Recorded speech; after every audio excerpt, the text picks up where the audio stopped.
todos vamos a leer la obra, porque en determinado momento una de las 5 va a ser evaluada en representación del grupo. Entonces, todos tenemos que estar al tanto, por favor. Ahora, en cuanto al libro, por favor, antes de que empiece la música, capítulo 3, Escuelas Filosóficas del Derecho. Hoy los amigos de allá atrás, aquí les teníamos lugar y se quedaron allá atrás siempre. Yo espero que se escuche un poquito. ¿Qué página es, licenciada? 34, 35. Allí. Otra allí.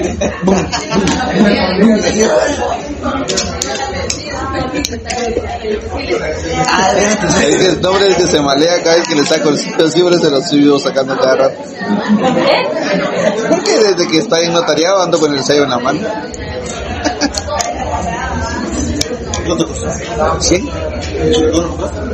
Hoy sí sale fiesta. A una que publicó su número. ¿Eh? Como casa todos al S2. No, mi no, nada. Muchísimas, hay, no se imaginan qué cantidad de escuelas, porque las escuelas pues son teorías ya más formales. Se recuerdan ustedes de la patrística y la escolástica, que esa la escolástica ya eran los estudios más enfocados en escuelas, ya no eran solo las teorías de los padres, sino que ya estas fueron tomando validez, y en estas escuelas filosóficas del derecho vamos a encontrar muchísimas, existen muchas, el libro creo que cita 7, pero hay muchas, y vamos a empezar por esta. No es casualidad del autor o de otros autores que den inicio con esta, sino que esta es la más antigua, esta es la primera, porque aquí habla de un derecho natural. Aquí nuevamente vamos a ver cuáles son esos ideales, y mucha de la importancia de este iusnaturalismo o escuela iusnaturalista es que esto tiene mucho que ver con los derechos humanos. Habla de derechos naturales, son derechos universales, son derechos del ser humano que son independientes de las leyes que se puedan dar en cualquier momento, que se puedan crear, que se puedan reformar leyes, indistintamente bajo qué legislación, en qué país, pero estos derechos son inalienables, ¿sí? También estos van de la mano siempre con los derechos humanos, porque como les digo, de aquí viene mucho el nacimiento de las tantas constituciones hasta la actual que tenemos nosotros. En el iusnaturalismo también lo vamos a relacionar con los derechos dogmáticos, esos derechos que indistintamente por el sexo, la condición o cualquier otra situación de una persona tiene derecho a esto. Incluso, no sé si ustedes han tenido ahí el tiempo de ver que por ejemplo en Argentina se ha prohibido, basándose como respeto y cumplimiento a los derechos naturales, que no haya ninguna situación de clasista, o si ustedes me pueden apoyar en el término que se emplea, de que no haya alguna situación de decir ellos y ellas, ¿verdad? Y que ahora por tanta situación, muchas gracias, esa inclusión que existe, esa diversidad que existe, que ellos y ellas y ellas, y que cada vez le van agregando de verdad una letra más, que LGTBIQ, y todavía le ponen el signo más, ¿verdad? Porque todavía pueden haber otras nuevas modalidades, no sé qué, pero esas libertades de pensamiento y de la actuación de cada persona. Pero dice Argentina, no, aquí no va a haber ningún tema de inclusión, entonces ya viene El Salvador también, y esta semana dijo, aquí tampoco, porque eso mismo viene a vulnerar los derechos humanos. Pero no porque estén a favor o en contra, sino porque si lo siguen permitiendo, los mismos grupos sociales van a tener esas controversias entre ellos. Entonces, no se habla más de esa distinción. Señores, ellos, ¿verdad? No tener señores, señoras, porque eso es de unos años para acá ustedes. Antes eran señores, bienvenidos, pero ahora bienvenidos, y si no también, y nosotras decimos, ¿verdad? Bienvenidos y bienvenidas, ¿verdad? Porque si no nos están excluyendo y a veces se va mucho en lo veo yo así, en perder el tiempo, en estar viendo eso, que tengamos nosotros participación. ¿Y por qué nos excluyen? Entonces también somos bienvenidas, también tenemos que ser incluidas y que entonces todo eso va pasando, les digo, perder el tiempo, porque por entretenerse en esos temas descuidamos otro montón de leyes que realmente pueden ser importantes. Discreción de cada persona, cómo quiere actuar, pero dijo Argentina y allí le sigue El Salvador. Se acaba eso, no porque estemos a favor o en contra, sino porque entre ellos mismos no hayan divisiones. Creo que es muy buena medida, ¿verdad? Entonces, ¿por qué sienten que se están vulnerando los derechos naturales? En estos derechos naturales tiene mucho que ver, como les digo, la parte dogmática de la Constitución Política de la República de Guatemala. Aquellos derechos que son inherentes, derechos naturales, y también son llamados derechos primarios. ¿Cuáles podemos citar que ustedes tengan por ahí, que ahorita se nos vaya viniendo a la memoria? Derecho a la vida, a la vida. Libertad de expresión, derecho a la vida, ¿qué otra? A la identidad. Derecho a la identidad, libertad de culto, Libertad de libre locomoción. libertad de locomoción, entre todos los derechos que están en la primera parte de la Constitución. Son derechos naturales de una persona, indistintamente, no como un derecho laboral, que tiene que existir una relación entre patrón y trabajador para que nazca ese derecho, o un derecho civil, que tiene que existir una persona con otra que quieran contratar y obligarse, por ejemplo, para que le den la participación al área civil, o penal, que alguien incurra en alguna falta, algún delito, para que haya una persona responsable, y la otra que esté reclamando un derecho que le está siendo vulnerado. Aquí no, aquí independientemente. Igual nosotros tenemos ahorita un caso que vamos a plantear aquí a estos jóvenes. Miren este caso, bueno, ustedes lo leen y ven en qué área del derecho se va a enfocar, pero primero van a sacar su constitución política y ver qué derechos naturales se le han vulnerado a su cliente, y por ahí podemos empezar, ¿verdad? Ahora bien, otros derechos, y se dan cuenta que esto lo van a ver que es tan abierto que según la cantidad poblacional que existe, o según otros temas que vayan relacionados a esto, se va dando más participación, porque de algunos buenos años para atrás, por ejemplo en el caso de las mujeres, no tenían derecho a emitir el sufragio. Entonces ya ese derecho que se vino dando posterior a eso ya dio participación.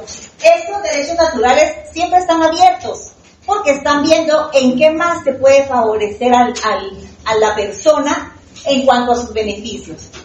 Haciendo otra comparación con otros países, fíjense que en México se acaba de instituir como un derecho natural el derecho al Internet. Sí, en todos los colegios, en todos los trabajos, tiene que existir ese servicio. Así como sabemos nosotros que el patrono tiene la responsabilidad de darnos todo lo que necesitamos para desempeñar nuestro trabajo, un escritorio, una computadora, una silla, también tenemos el derecho constitucional de las redes sociales. Imagínense eso. Ya los centros comerciales, las calles, los restaurantes tienen que tener redes sociales abiertas, gratuitas y disponibles para todos los usuarios. Porque esto es elemental.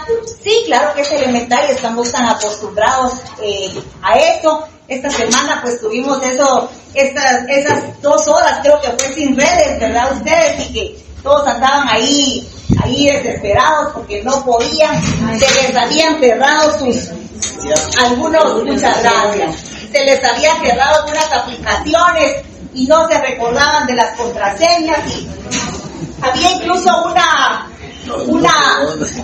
cuestión así de risa que decía una señora con una niña abrazados y dice: madre e hija se reencuentran dentro de la casa, gracias a que no hubo redes sociales, ya todos llorando porque en algunos tiempos tenían de no hablarse. Entonces, pero les digo esto se queda siempre abierto, porque dice el derecho natural que más beneficia al ser humano. Instituyámoslo. Y hoy, con el Día de la Integración de la Mujer, ¿cómo es que eso nace? Por la misma participación que se le ha dado a la mujer. ¿Recuerdan en el tema del gobierno de Otto Pérez, que la primer mujer vicepresidenta, que qué bueno, que la participación que se fue dando, ¿verdad? Igualdad de género, decimos. Igualdad de condiciones. ¿Por qué si ellos, nosotras no, verdad? Entonces, el derecho natural dice: todos los derechos inherentes al ser humano van a ir metidos en este espacio. Y esto da inicio en la antigua Grecia, cuando no había una separación entre lo religioso y lo racional. Vamos a encontrar esta división en el naturalismo entre lo religioso y lo racional. Primero se da el tema religioso, con Santo Tomás de Aquino nuevamente se le llama aquí a pedirle su aporte, y decimos que para él, o en esta parte religiosa, el derecho natural o ius naturalismo era todo lo bello, era todo lo noble. El ius naturalismo lo que busca es un derecho ideal, son ideales. Luego vamos a ver, seguido a esto, el ius positivismo. Y vamos a encontrar una comparación entre ambas escuelas, porque aquí era un derecho ideal y allá ya es un derecho racional. Ya es allá una ley establecida por los hombres. Imagínense en un lugar donde no hay leyes, y decían: el derecho natural se va a establecer porque es Dios el que nos va a decir, nos va a dar la iniciativa de decir lo que es bueno y lo que es malo, lo que es justo y lo que es injusto. ¿Qué pasa si cometemos una injusticia? Bueno, pues entonces lo que nos espera es el infierno, decía, y si no, pues si actuamos bien, conforme a qué. A principios, todos los principios, todas estas normas eran de carácter divino. Ya en el ius positivismo ya existe una situación de que ya existe una ley. Imagínense, les decía, un lugar donde no hay leyes, donde existe una persona que le presta dinero a otra, o simplemente con el tema que ustedes se recordarán ahí en materia civil, en aquel tema en que propietarios de dos inmuebles no saben en dónde termina el inmueble de uno para dar inicio al otro, y ellos tienen que implementar ciertos mojones para poder dividir esos bienes. Entonces, ¿qué pasaba en un lugar donde no había leyes? Decía que alguien estaba usurpando una tierra ajena y que eso era pecado, porque le estaba robando tierra, pero no había algo establecido como tal. Entonces, esas situaciones que se basaban en el derecho o principios divinos vinieron a decir: existe la necesidad de que existan normas reguladoras, que existan situaciones más pensantes que un derecho ideal, ¿verdad? No podía alguien, porque le han quitado tantos metros de su propiedad, no podía venir y darle muerte a alguien. Entonces se vio en la necesidad de constituir un derecho positivo, que es la siguiente escuela que vamos a ver. Entonces les voy a pedir favor, voy a dictarles una definición, por favor, de ius naturalismo, por favor.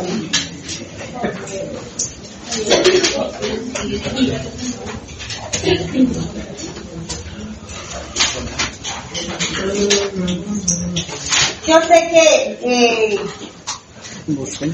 que las redes son tan importantes, y que, como les digo, ya se considera en otro país, como en un país, como un derecho natural, pero digo yo, Las personas que toman las fotografías a la pizarra, ese es un modo de estudiar, o después la descargan y la ponen en su cuaderno de notas, o cómo es que le hacen ahí, ¿verdad?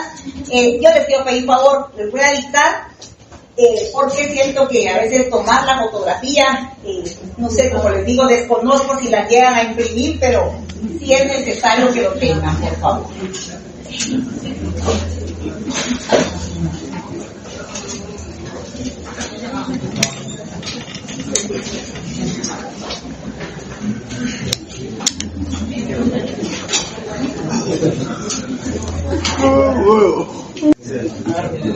Es un concepto jurídico con características éticas y filosóficas que reconoce la existencia del derecho humano que viene dado por la naturaleza antes de cualquier ordenamiento creado por el hombre.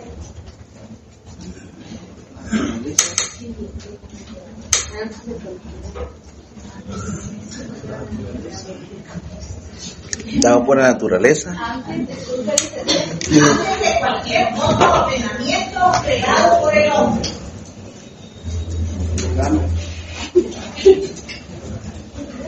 Por el hombre y la mujer. Estamos incluyendo. Si no agrega, amor. Hombre y mujer y amigues. Su objetivo es determinar características. Su objetivo es determinar las normas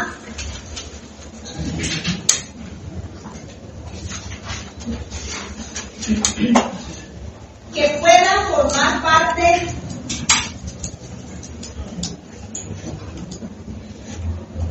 del derecho como guía ética y moral.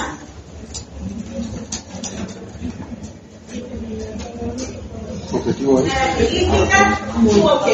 determinar las normas que pueden formar parte del derecho como guía ética y moral.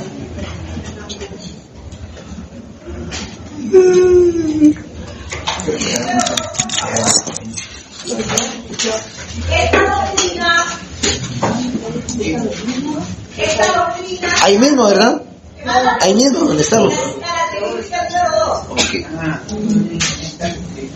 Esta doctrina parte de la naturaleza del ser humano en sí mismo.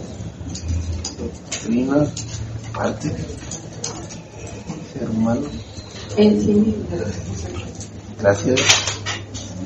Thank you very much. Número 3, por favor. Es inalienable.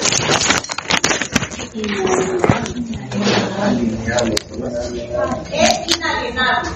Es decir,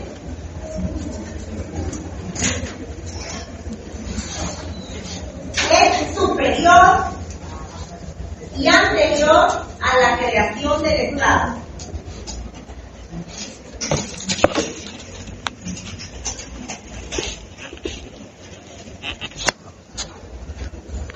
Número 4, busca el bienestar común.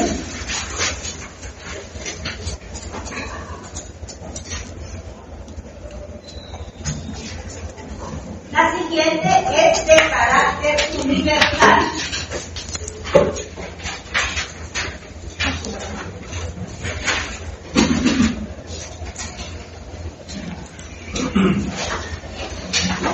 La siguiente es inherente al ser humano sin distinción alguna.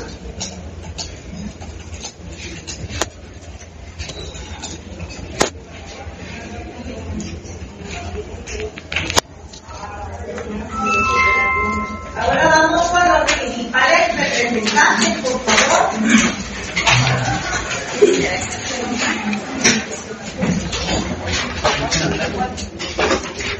El primero es Platón. El Platón en el siglo IV antes de Cristo.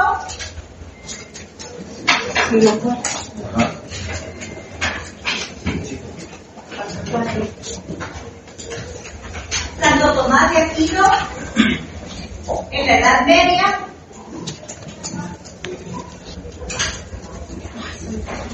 ¿Quién sería el otro? El siguiente, Hugo Grocio. Santo Tomás de Aquino en la Edad Media. Hugo Grocio. Hugo Grocio.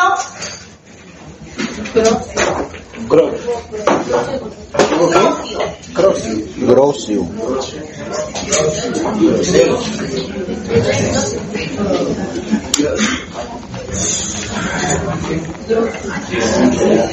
Hugo Grocio, que marcó la diferencia entre el justnaturalismo clásico y el justnaturalismo moderno, por favor.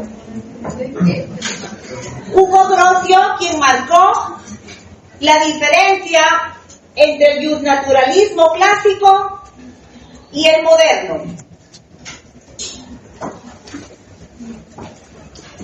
Y el último, por favor, es Thomas Hobbes.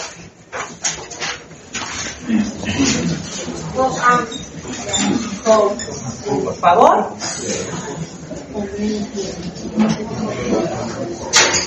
Siglo XVII. Y por último, por favor, los tipos de justnaturalismo, tipo el primero, irracionalista o ilustrado el segundo, por favor.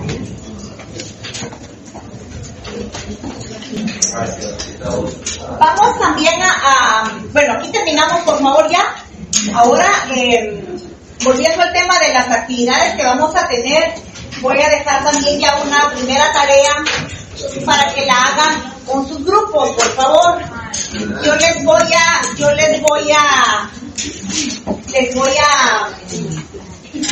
subir la tarea siempre al Classroom, pero me adelanto a decirles que necesito, por favor, que realicen una presentación de al menos 10 escuelas filosóficas del derecho, por favor.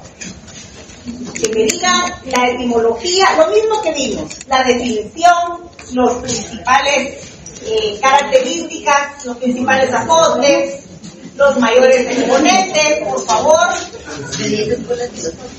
De 10 escuelas filosóficas, por favor. La presentación tiene un video. Yo les voy a poner por ahí cuáles son los lineamientos para que empiecen a organizarse, por favor.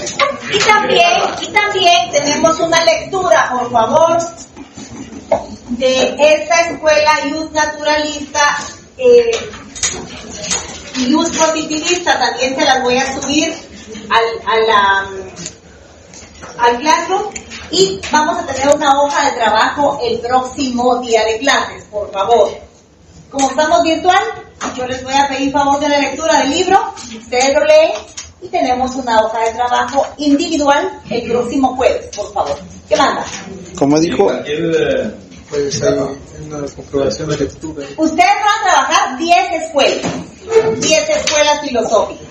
Esto es, grupal. Empiecen a organizarse. Todavía no tengo fechas porque tengo que preguntar cómo vamos a estar con temas de exámenes, pero de forma inmediata la lectura que les voy a pedir favor para la actividad del próximo jueves, por favor. Esa dijo que era individual, ¿verdad? Esa es individual. Imagino que es de las ¿De la escuela qué?